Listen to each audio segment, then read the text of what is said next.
the Black Panther Party that they can do anything they want to us. We might not be back. I might be in jail. I might be anywhere.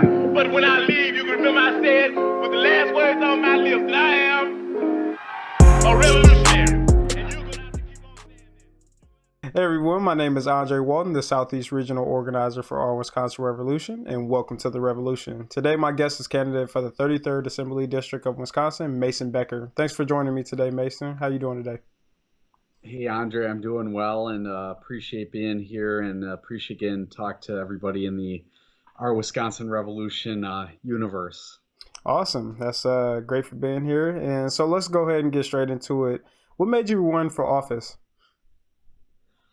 So I guess to set up the current situation, about 5 years ago, 6 years ago now, I was a local family man, had involved with a local family business, and here in Fort Atkinson, where I've grown up and lived most of my life, at the time our city council developed kind of a reputation for taking too long sometimes to make basic decisions, and a lot of people, including myself, were getting frustrated by that. And I was approached by quite a few people that thought maybe I should take a run at local office. And so in the spring of 2015, I ran for the first time for any kind of government position, ran for city council here in Fort Atkinson. I was one of 4 people running and worked hard and ended up being the top vote earner in that election. And run 2 more times since then. I've been fortunate to be the top vote getter in every local city council election I've been in, and I'm currently in my 3rd year as city council president. Earlier, I guess it would have been in the fall of 2019, I was really not thinking about running for state assembly or any other sort of higher office. I really thought if the day was going to come for me to run for something like that, it would be maybe 2 or 4 years down the line, something like that. But I was approached by a lot of local people who were just frustrated by the inaction by our state government and the inaction by our local incumbent state representative. And they talked to me, and I decided if there's any year to be the change that we want, 2020 is the year. It wasn't going to be enough for me to sit on the sidelines and ask other people to run or do this or that. I had to kind of put myself out there and try to help bring about the change that we really desperately need here in Wisconsin.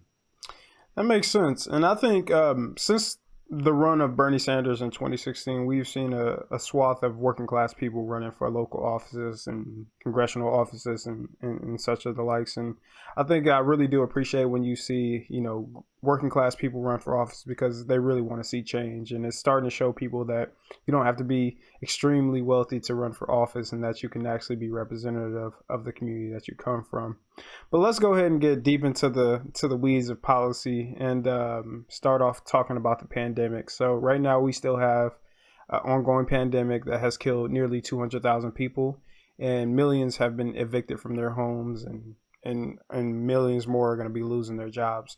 What do you think should be the response as assembly person to the pandemic and the ongoing economic crisis that we face today?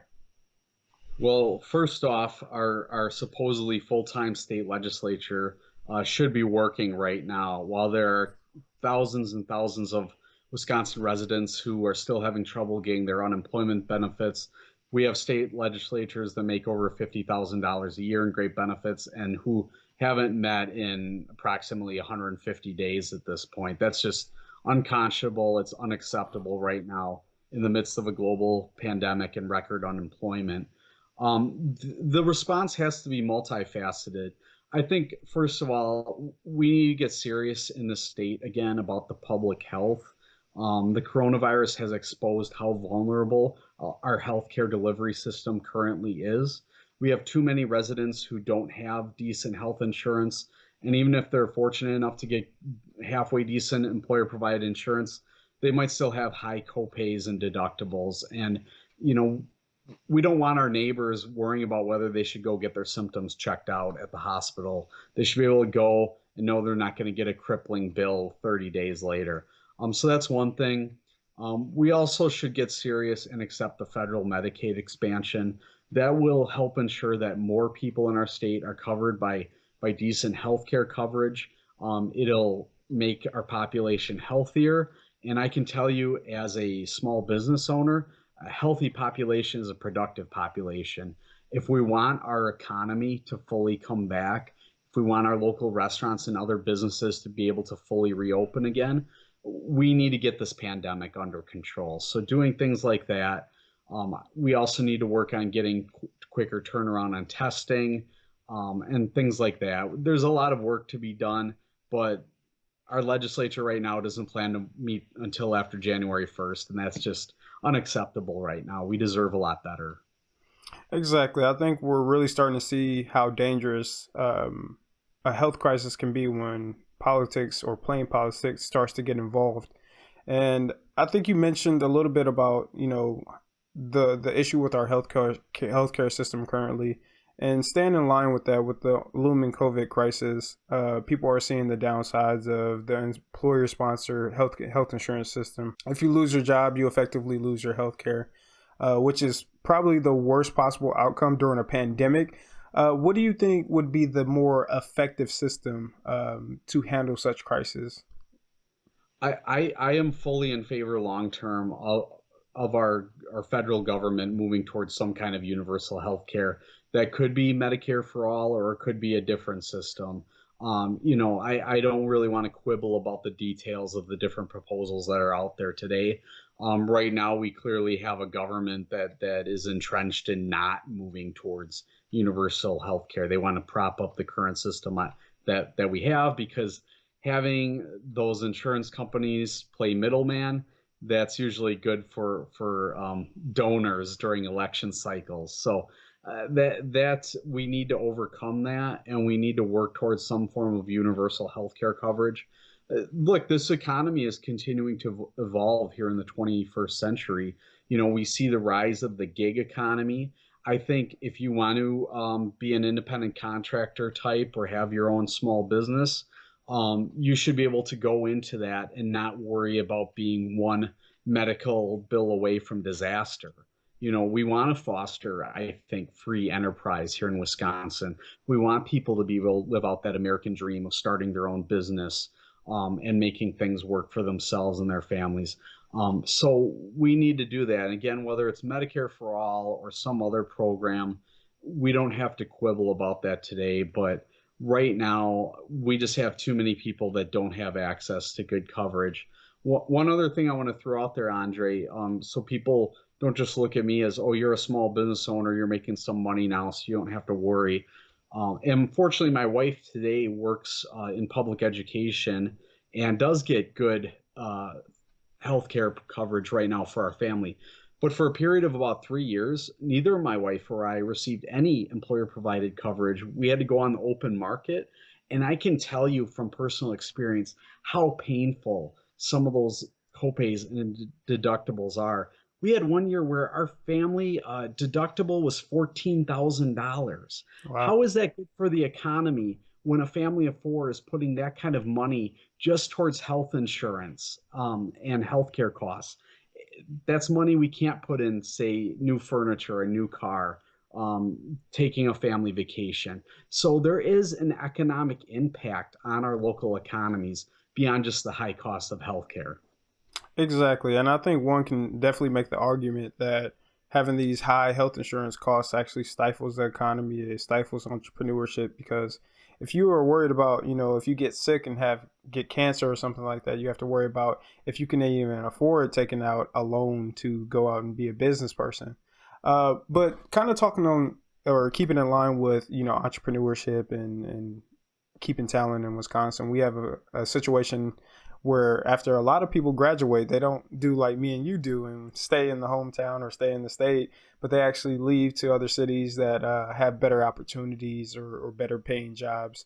And we do know that Wisconsin is a right to work state. But what do you think we have to do as a state to retain the talent we have here instead of exporting the talent? I think you can look at over the past 10 years of what our state government has done, and it's the roadmap for what not to do if you want to attract and retain young talent in this state. I'm going to use a personal example. in, we Laura and I, we had our oldest son in 2010, and our first babysitter was a high school girl who grew up in this area. She was very talented, very good at sports, um, great overall young woman. Wanted to go into education, but she saw firsthand in 2011 the attacks that came on education under Act 10 and Scott Walker. And when she graduated high school a year later, she went to school in Minnesota. She graduated with a degree in business, and now she lives in the Twin Cities area. She will more than likely never be coming back to Wisconsin. That's an example of somebody who grew up here, her family's still here, and because of those attacks on public education and the attacks on labor and unions, she got driven away. And I think a lot of other young people could tell similar stories. So if we want to actually bring young people back to our state, and if we want families like mine to stay here, we need to get serious, and it takes more than paid advertisements in Chicago targeted towards millennials.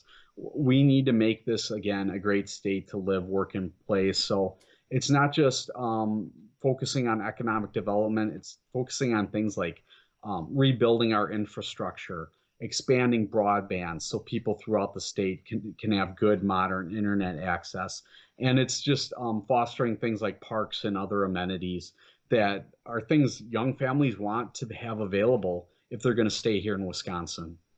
Yeah, that's actually a really good one as well. Talking about broadband, especially during a pandemic where we're seeing kids have to go to school virtually. But to pivot a little bit, I think another thing that may be driving some millennials out, but not in huge droves, is the situation of legalization of marijuana. Because some states have legalization, such as California, Colorado, and in those states, we're not seeing it criminalized to the extent that it is here. And Republicans talk about freedom, freedom, freedom, but they want to penalize people for doing a substance that's known to be less harmful than alcohol. Can you talk about your stance on legalization of marijuana and what possible benefits can come out of legalizing it?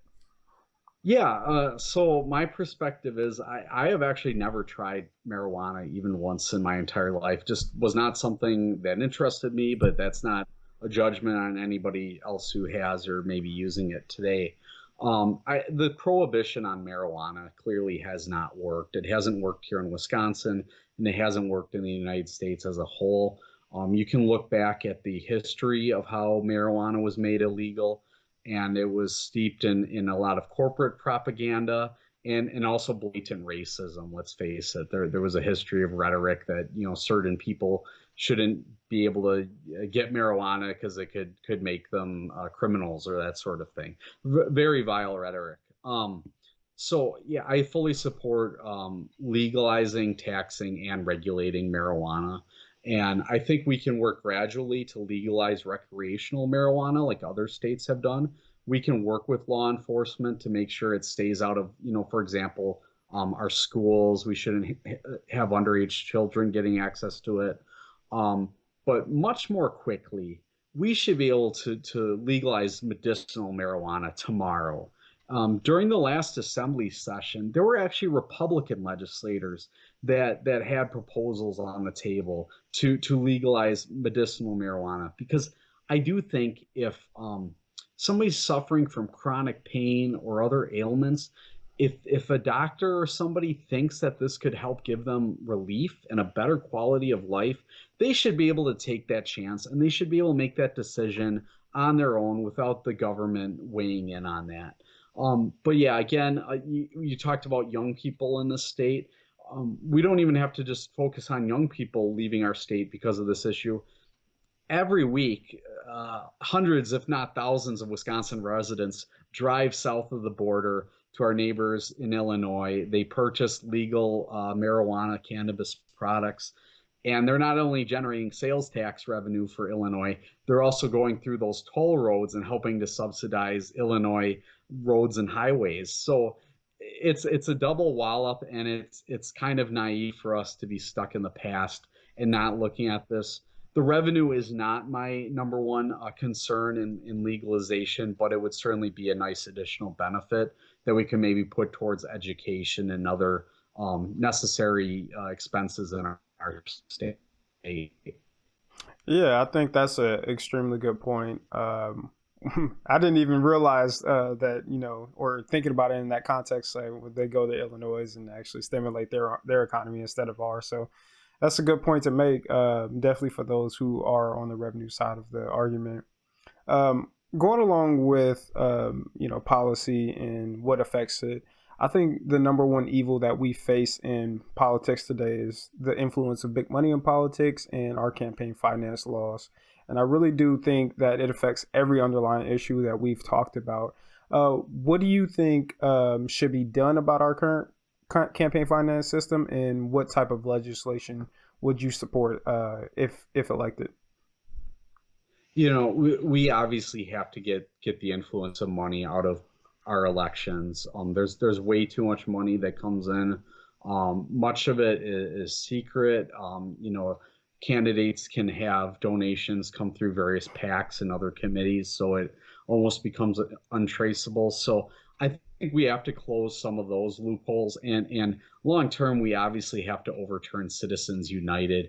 We've seen in the past 8 or so years how allowing these tens of millions of dollars of unlimited campaign finance dollars into our elections, it's really corroded the public trust in our democracy. For one thing, people think it's almost pointless to even try to contact a legislator, because if you can't make a donation to them, they're not even going to give you the time of day. And that's really just sad. That's not how our democracy should be. It shouldn't matter if you're a poor person or if you're a wealthy mega donor. You should both be able to get the same access to your elected representatives, whether that's here in Madison or in Washington. So I think we start with closing some of those loopholes, and ultimately we need to work towards overturning United and getting our democracy back. Yeah, I think that's definitely a good idea. And I think I read a Princeton study not too long ago that said because of our current campaign finance system, the public has little to no effect on public policy, which is extremely worrisome considering the time of age we in. We're in the time of Trump, who obviously doesn't care about or care about public opinion. So I think we do have to really fight to have change in that perspective and aspect. Is How do people get involved with your campaign at this moment? There's less than 2 months, I believe, or 2 months, about 2 months before the election. How can people help you out? Yeah, we are 50 days from election day now. So, Andre, it's time is getting tight, but there is still really time to make an impact. If you go to beckerforassembly.com, we do have a volunteer link right on the front page. You can sign up, and there are many different things you can do to help your campaign, or our campaign, I should say. Actually, just this morning, I met with some volunteers in Walworth County. Part of the 33rd Assembly District does include Walworth County, and they were writing out postcards to voters, encouraging them to vote for me in the election. There are phone banking opportunities. There are opportunities to text local voters and reach out that way. Because of the pandemic, we are not doing traditional door knocking. As much as I would love to be going out and talking to people one-on-one, with the incidences of COVID still spiking in our area, we're not doing that.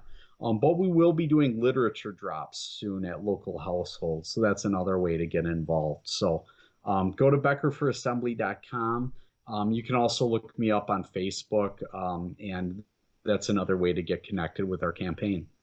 Awesome. And quick fun fact, Mason is an OWR endorsed candidate, so we're definitely on his side, and definitely rooting for him to win this election. Is there anything else you want to tell our members before we end it in this interview? Yeah, absolutely. One topic we did not talk about today, but it does tie into everything else we covered, is the issue of gerrymandering. I am a Fair Maps candidate. I have signed on to 2 different Fair Maps pledges. My incumbent opponent is on record supporting the status quo, which is basically the majority party in power gets to draw the maps. And we saw back in 2011 how that went. They drew the maps in secret. They used high-priced lawyers and consulting firms to do the dirty work. They made their legislators swear secrecy oaths, and they literally told them to ignore resident concerns and input on the new maps. And we've seen gerrymandered districts make legislators unaccountable. They don't have to listen to their residents. They don't have to worry about how a vote is going to affect their chances for reelection. And so I am asking people to get behind campaigns like mine and other fair maps candidates throughout this state, because if we don't flip some seats, we're going to end up with another 10 years of rigged gerrymandered maps. And I frankly don't think our state can survive that. So we need to slay that dragon of gerrymandering and make it so that voters pick their representatives and not the other way around. I definitely agree with you there, Mason. As we can see in 2018, Democrats won every statewide office, yet did not gain the majority in the legislature. So it's a huge issue, and we definitely have to address it. And electing candidates up and down the ballot definitely will help fight that situation. So I definitely agree with you there. But again, thank you for joining us today, Mason, and good luck on your campaign, and wish the best for you. All right. Thanks a lot, Andre. You have a great rest of your day. Thank you. You as well. So we always say in the Black Panther Party that they can do anything they want to us. We might not be back.